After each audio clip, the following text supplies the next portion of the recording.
Motorcycle riding is an adventure in itself. A ride is more than just a destination. Sadly, for many, this is most of the time what it looks like, bumper-to-bumper traffic.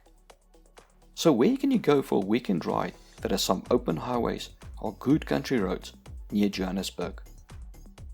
You can search your map for a new restaurant or corner cafe to ride to. But how about a place where you come face to face with motorbiking legends? A place where you can see how motorbiking history unfolded. A few minutes ride from a Vaal Dam wall, situated in Deneysville, that is 60 kilometers from Heidelberg and 100 kilometers from Johannesburg, is the historic Motorcycle Museum. Founded on the 9th of September 2009 by owner John Boswell, the museum currently showcases over 100 motorbikes. It includes some of the most unique historic motorbikes to be found anywhere in the world and is the only museum of its kind in South Africa. The road to the museum offers some good rides where you can calibrate your motorbike speedo with that of your mates. The moment you enter the museum, you are met by an old-timer who reminds you that your bike is just a spring chicken. This 1926 English-made BSA was part of a range of 15 models BSA made in response to the Triumph's Model P. The motorcycles range from a single-cylinder 249cc to a 986cc Colonial V-twin model. The 493cc Model 26 was the most popular.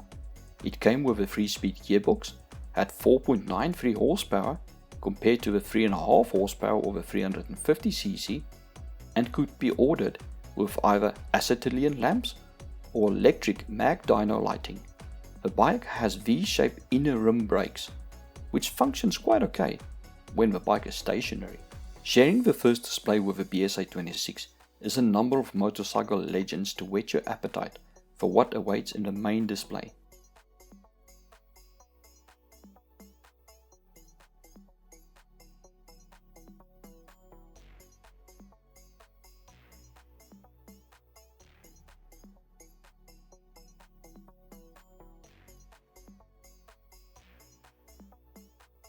You may even spot a model like the one you owned, like this grey import VFR 400, which brings back fond memories of my NC30 that I put over 65,000 kilometers on. However, when you step into the main display, prepare for an overload of amazement and excitement. Machines from all eras and makes will compete for your attention. With so many models on display, we can only cover a few in this video.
One is this legendary 1.3 million kilometer Honda Goldwing of Des Pistorius. Des clocked more than 1.3 million kilometers in 30 years on this bike. He and this bike is a true testament for why motorbikes are made to be ridden. From Queensburg, Des is Durban's unchallenged king of open road. His exploits are not just with this Goldwing. In 1978, he and his faithful dog Boswell did 8,200 kilometers in 52 days with a Despot 200 scooter towing a trailer. See the link in the description for an article about the ride. Next up, we have a custom-made motorcycle. Now, when normal bikers have to resort to hand gestures and kicking off mirrors when voicing their displeasure when another road user puts their life in danger, this bike comes equipped with more persuasive tools to make overroad users respect your space on the road. Also notice the exhaust pipes that, depending on how you adjust the muzzle, can either trim your underarm hairs or keep your ass warm on cold days. There's also plenty of spare chain on the bike should you need to make roadside repairs or feel the need to donate a piece through a car window. The rear mudguard also functions as a handy hole digger, in case you need to make a pit stop alongside the road to relieve yourself or to get rid of any evidence after you used your persuasive tool. This 1300cc beast is the only one in Africa and currently on sale.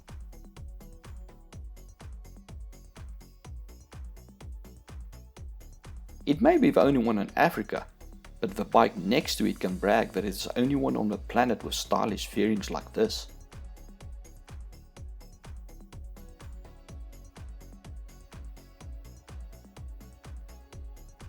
A bit down the road is this 1966 650cc Triumph Seely MK1.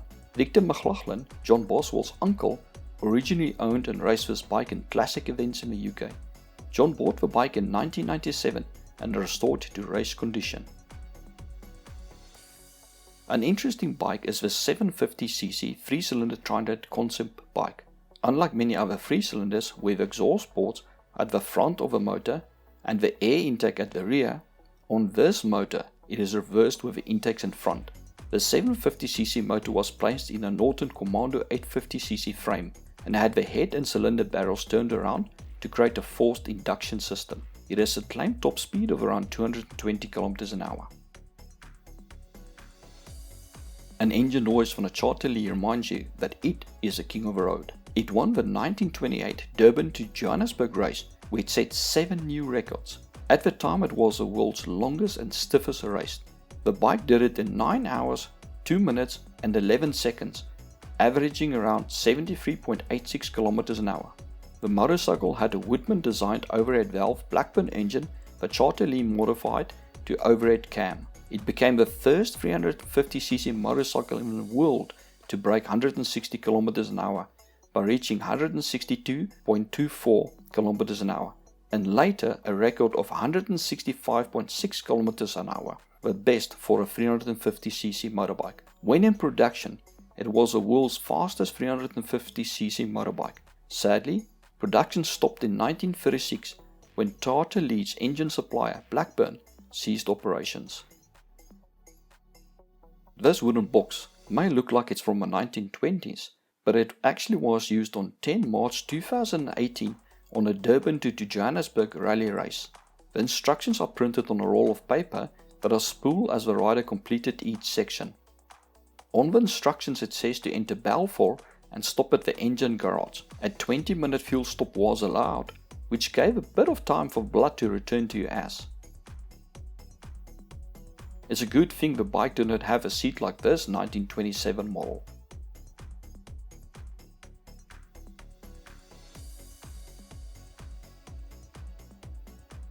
A rare find is this 1958 125cc Maserati. It has a 3-speed gearbox and sports 4.8 horsepower. The motorbike was produced from 1954 to 1959 and had a top speed of around 65 km per hour.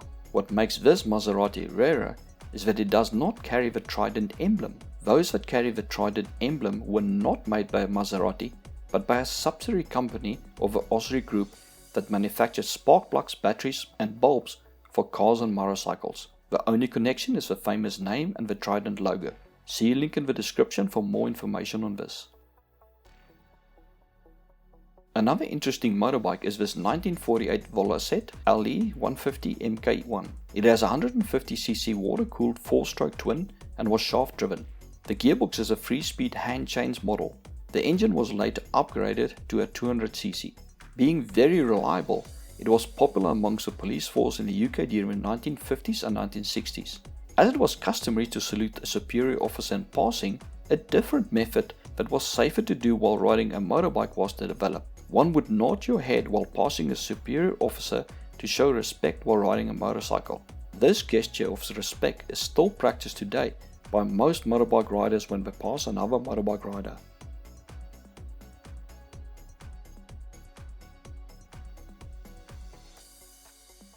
Next to the Velocette is a rare cross-rotary valve engine. It is a modified 350cc overhead valve blackbin engine as was fitted to the Chater Lea motorcycle. The valve and housing was machined from an old locomotive axle. The engine was fitted to a 1926 AJS G4 motorcycle and used during the Second World War.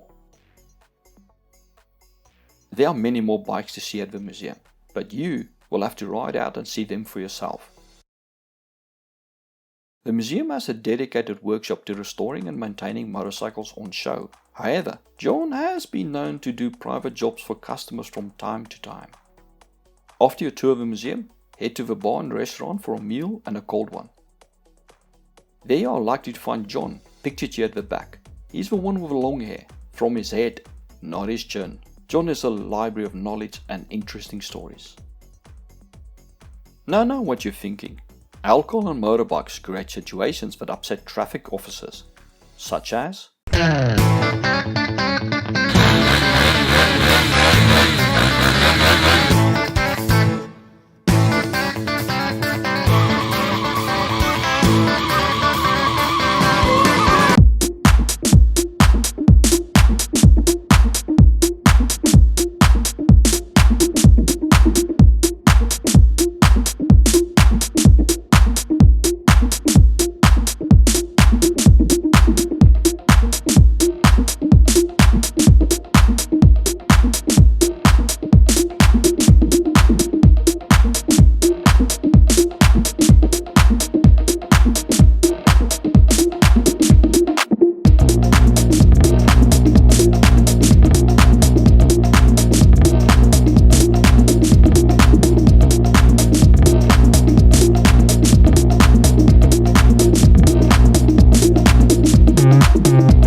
But fear not, for the bar has a big screen TV where you can watch the rugby, and there's accommodation on site at the Lake Avenue Inn, so you can sleep with a desire to annoy the local authorities and your mates.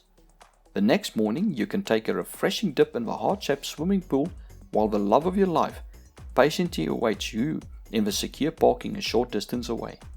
The Historic Motorcycle Museum is a very unique museum and is a must visit for any motorbike enthusiast. Arriving by motorbike is not mandatory, but highly encouraged. If you do not own a motorbike, speak to your local dealer. They will gladly help you out. Who knows, your bike might just one day end up in the halls of legends. Thank you for watching. If you found the video informative, please like and share the video. Also subscribe to my channel and click the bell icon so you can be notified of new videos as I release them. For more attractions in Pretoria or Johannesburg, as well as tips for visiting South Africa, see links to my guidebooks in the description. Thank you.